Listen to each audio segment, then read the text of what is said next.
Perbandingan pembangunan infrastruktur di masa SBY dan Jokowi. Sebelum kita lanjut, jangan lupa subscribe dan nyalakan loncengnya agar tidak ketinggalan info terbaru lainnya dari tanda kutip. Belakangan ini, mantan Presiden Susilo Bambang Yudhoyono rajin mengkritik penerusnya, Presiden Joko Widodo. Diberitakan media dalam perjalanan Tour de Java, mantan Presiden Indonesia itu menyatakan pemerintah Jokowi perlu mengurangi belanja infrastruktur, terlebih di saat kondisi ekonomi sedang melambat seperti sekarang. Tak banyak bicara, Jokowi membalas dengan mengunjungi proyek Hambalang yang lama mangkrak setelah digerogoti kasus mega korupsi yang melibatkan banyak petinggi Partai Demokrat. Saya tidak setuju subsidi dihilangkan semua untuk membangun infrastruktur semata-mata. Infrastruktur sangat penting, di era saya juga begitu. Kita bangun besar-besaran. Jangan sampai APBN diserap habis atau terlalu banyak yang dibawa ke infrastruktur, lantas untuk membantu rakyat kecil jadi tidak ada, kata SBY di hadapan media. Bagaimana perbandingan pembangunan proyek-proyek infrastruktur di kedua pemerintahan ini? Semasa SBY, anggaran infrastruktur pada 2010 tercatat 99 triliun rupiah dan lalu naik 107% menjadi 178 triliun rupiah dalam waktu 5 tahun. Angka ini digenjot secara drastis setelah Jokowi masuk istana.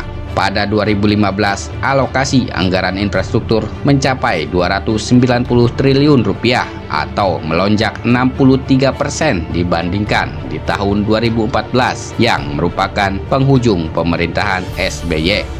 Bila ditinjau dari persentase anggaran infrastruktur terhadap produk domestik bruto selama 5 tahun terakhir pemerintahan SBY, rasio tersebut rata-rata lebih kecil dibandingkan di era Jokowi. Kenaikan signifikan anggaran infrastruktur pada awal masa pemerintahan Jokowi mengerek rasio anggaran infrastruktur menjadi 3,2% pada 2015. Adapun pada 2016, anggaran infrastruktur bertambah menjadi 314 triliun rupiah dengan rasio 3,3%, di mana porsi belanja infrastruktur pemerintah pusat menjadi lebih kecil dan transfer ke daerah meningkat. Bank Dunia dalam laporannya pada 2014 pernah menyoroti rendahnya investasi infrastruktur yang menyebabkan ekonomi Indonesia terus tertinggal.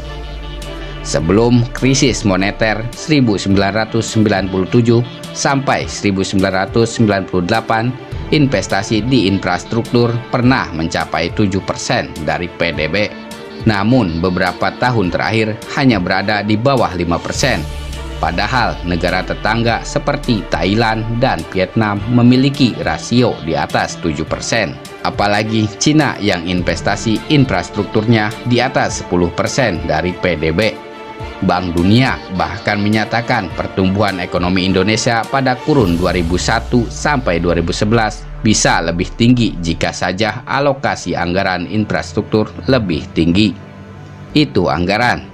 Bagaimana dengan realisasinya?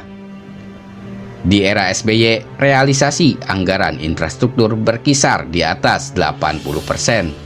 Data realisasi anggaran di masa pemerintahan Jokowi di tahun 2015 lalu belum tersedia. Namun, Kementerian Pekerjaan Umum dan Perumahan Rakyat sebagai institusi penanggung jawab utama pembangunan infrastruktur mencatat penyerapan anggaran tahun 2015 di atas 90%.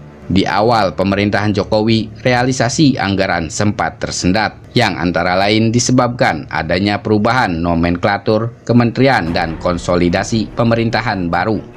Perlu diingat, besarnya sumber alokasi anggaran infrastruktur di era Jokowi merupakan hasil pengalihan dari dana subsidi BBM yang selama ini salah sasaran.